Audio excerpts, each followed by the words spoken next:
Boa noite, embaixadores. Boa noite, rastas e rastas. Estamos aqui em mais um Pergunte ao Rasta, onde as pessoas enviam suas perguntas de maneira privada ao Rasta e o Rasta procura respondê-las de acordo com o melhor do seu entendimento. Temos aqui uma pergunta enviada por Tom Bombadinho, de Floresta, e ele pergunta: Rasta,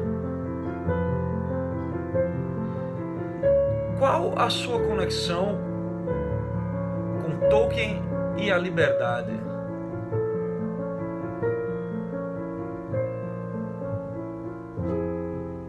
Bom, Tom Bombadinho, vamos começar com uma frase do Tolkien que ela é nível Daniel Fraga de Cavaleiro de Ouro da Liberdade, tá certo?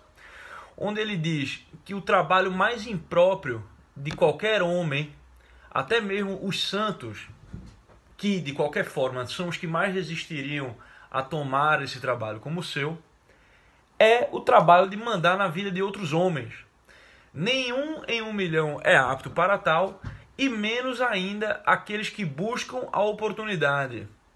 J.R.R. Tolkien, esse trecho está numa carta em The Letters of J.R.R. Tolkien, que você pode encontrar facilmente em qualquer birosca. Acho que a coisa mais importante, certo, de notar é a maneira com que Tolkien trata o mal. Qual é a rota como alguém se torna um bigodeiro filho de uma puta?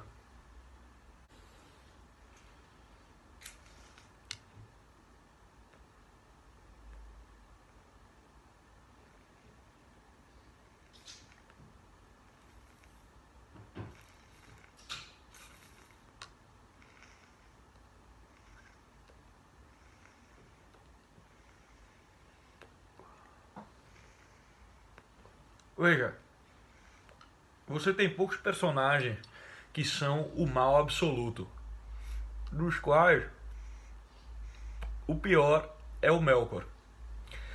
Quem é Melkor? Na cosmogonia de Tolkien existe um Deus único, onisciente, onipresente e movedor imovível de todas as coisas, causa primordial, assim como o Deus judaico-cristão, e seu nome é Eru-Ilúvatar. Na cosmogonia de Tolkien, ele também cria deuses ou anjos, dependendo de como você quiser olhar. Eu enxergo como deuses porque a semelhança com os deuses greco-romanos é muito grande para você ignorar.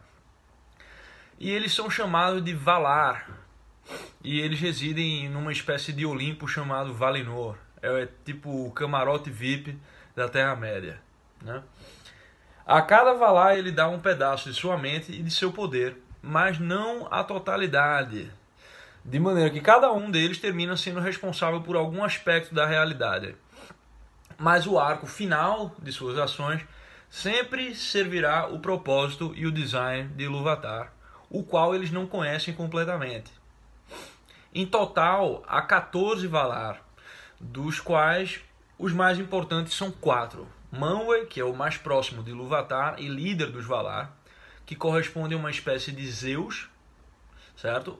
Auli, o construtor, que corresponde a Hefesto, o Vulcano, e Ulmo, que corresponde a Netuno, e Melkor, que é o mais poderoso dos Valar, a quem Ilúvatar deu mais poder e mais conhecimento. Ok?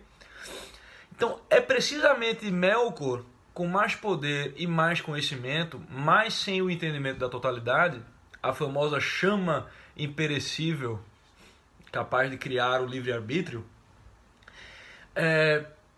ele passa a devotar a sua mente ao grande vazio, ao Void, né? E se rebela contra Ilúvatar.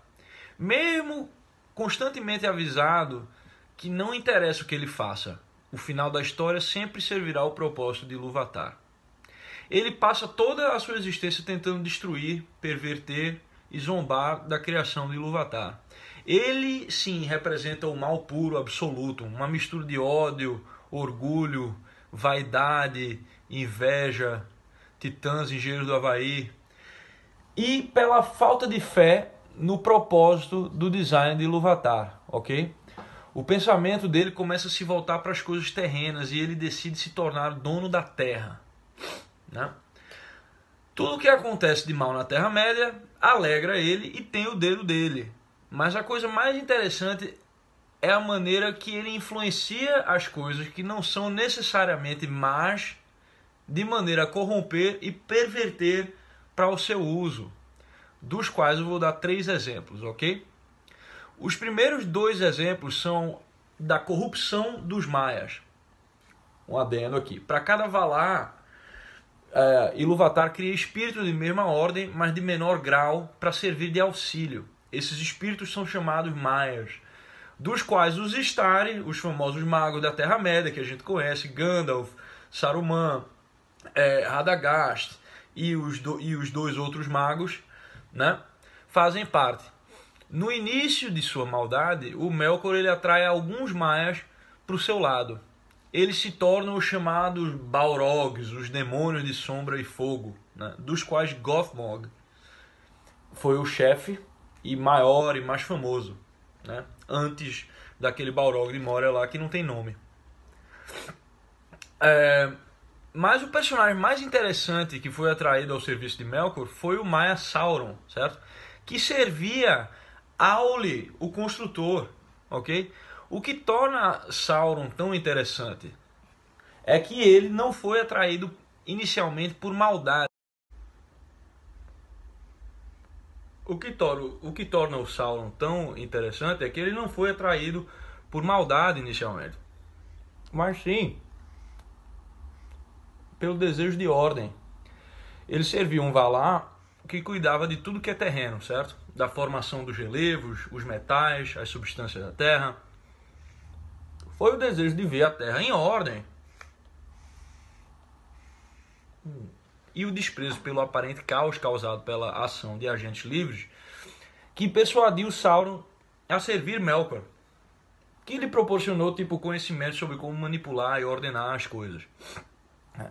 Então não é de surpreender que outro Maia de Aule, o construtor, também tenha se tornado mal, inclusive aliando-se a Sauron, por essa tendência a valorizar a ordem de cima para baixo, não confiar no propósito do designer e o menosprezo pelos pequenos agentes e sua liberdade, seu livre-arbítrio, né? O Maia, conhecido como Curunir, o mais poderoso e chefe da Ordem dos Istari, Saruman, o Mago Branco. O terceiro exemplo não tem a ver com os Maias, ele é o exemplo da criação da raça dos Orcs, ok? Os Orcs, antes de começar a usar bermuda, boné para trás, escutar Planet Hemp e andar de skate apavorando a Terra-média,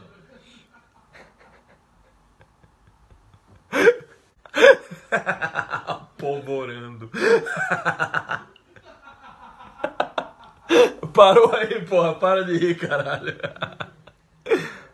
Apavorando de novo, velho. Apavorando a Terra-média. Eles eram elfos que se perderam durante a primeira migração dos elfos para Valinor, quando ainda não existia o Sol, a Lua. Eles eram guiados pelas estrelas e pelo Valar Oromel, o caçador, certo? Eles foram capturados por Melkor, os que se perdiam, e foram torturados, mutilados e forçados a se multiplicar. Uma raça cuja obediência é baseada na coerção do pavor e do ódio pelo Criador.